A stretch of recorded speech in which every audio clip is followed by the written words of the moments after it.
राष्ट्रवादी काँग्रेसच्या अजित पवार यांच्या निधनानंतर जे काही वाद निर्माण झाले होते, त्यानंतर पुन्हा एकदा एका पदाधिकाऱ्यांनी नोटीस पाठवली आहे. सच्चिदानंद सिंह असं त्यांचं नाव आहे आणि त्यांनी सांगितलंय, की सुनेत्रा पवार यांच्यासह प्रफुल्ल पटेल, सुनील तटकरे यांची जी नियुक्ती आहे ती रद्द करावी आणि तशा पद्धतीची नियुक्ती जी आहे ती अयोग्य आहे.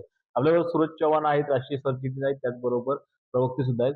सूरजजी काय सांगाल? कारण की अशा पद्धतीनं आता मध्यंतरी 1-1.5 महिन्यापासून थोडासा वाद कमी झाला होता. आता परत सुद्धा अशा पद्धतीने नोटीसचं वाद निर्माण झाला. बघा ही जी काही नोटीस आलेली आहे, त्या नोटीसमध्ये कसलंही काहीही मला वाटतंय की कुठलंही तथ्य नाहीये. तथ्यहीन नोटीस आहे.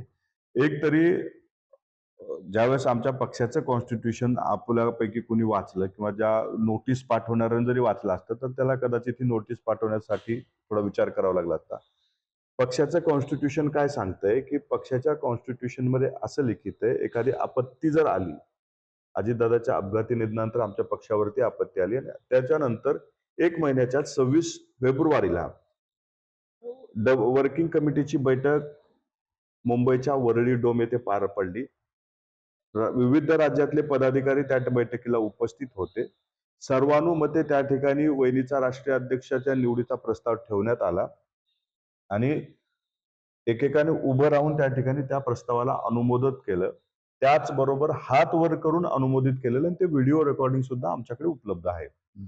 ही निवड प्रक्रिया पूर्ण जी राबवली गेली ती पूर्णपणे निवडणूक आयोगाने जी घालून दिलेली नियमावली आहे, त्या नियमावलीच्या आधारावर राहून त्या ठिकाणी निवड प्रक्रिया पार पडलेली आहे. त्याच्यामुळं ज्या कोणी व्यक्तीनं नोटीस पाठवले त्याच्यामध्ये काहीही आधार नाही. पूर्णपणे चुकीची नोटीस त्या ठिकाणी पाठवलेली आलेली आहे. आणि हे जे मला वाटतं ज्याने कोणी पाठवले त्याला कदाचित सनसनाटी निर्माण करायची असेल, या आता जे काही राष्ट्रवादीचं चालू आहे त्याच्यामध्ये आपला हात धुवून घ्यायचा असेल म्हणून त्यांनी पाठवलेली असावी अशी नोटीस. या नोटीसीने काहीही फरक पडणार नाही. फक्त आणि फक्त सनसनाटी निर्माण करण्यासाठी पाठवलेली नोटीस आहे. वहिनीची जी निवड झालेली आहे ती पूर्णपणे निवडणूक आयोगाने घालून दिलेल्या अटी शर्तीनुसार आणि पक्षाच्या कॉन्स्टिट्यूशन नुसार झालेली निवड आहे. त्याच्यामुळं अशा नोटिसीला फारसं महत्व राहत नाही. नाही, पण जी आता ही नोटीस आली त्याची तुम्ही दखल तरी घेणार आहेत का? कारण की काही आपल्याला माहिती आहे की सुंदोब-सुंदी जी चालू होती, त्याच्यानंतर तुम्ही सातत्यानं सांगत होते की कुठल्याही पद्धतीचं राष्ट्रीय नेतृत्व आणि इतर नेत्यांमध्ये वाद नाही. त्या त्या वादाची काही किनार आहे का? नाही, मला त्या वादाची किनार वाटत नाही. हे जे कोणी नोटीस पाठवलंय कदाचित स्वतःला प्रसिद्धी मिळवण्यासाठी अशा पद्धतीची नोटीस पाठवलेली दिसते.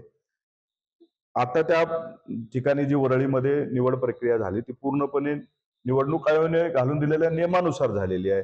जी पक्षाचं कॉन्स्टिट्यूशन आहे त्याच्यानुसार झालेलं आहे. त्याच्यामुळं याची दखल घ्यायचं नाही घ्यायचं ते वरिष्ठ ठरवतील. परंतु अशा नोटिसाने काही फरक पडणार नाही. ही कुठेही कायद्याला धरून अशी नोटीस नाही. आम्ही जी प्रक्रिया पार पाडलेली आहे वहिनीच्या निवडीची ती पूर्णपणे कायद्यानुसार, निवडणूक आयोगाच्या नियमानुसार, पक्षाच्या कॉन्स्टिट्यूशन नुसार पार पडलेली प्रक्रिया. म्हणून अशा नोटिसीला किती महत्व द्यायचं ते वरिष्ठ ठरवतील. परंतु अशा नोटिसीने काही फरक पडणार नाही.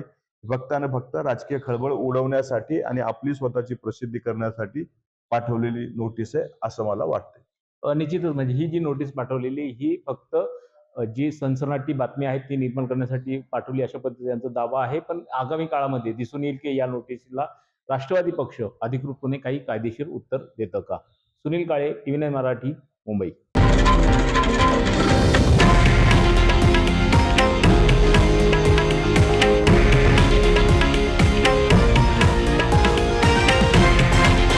हे आहे देशातील नंबर 1 न्यूज नेटवर्क आणि आपण पाहत आहात TV9 मराठी, एकमेव.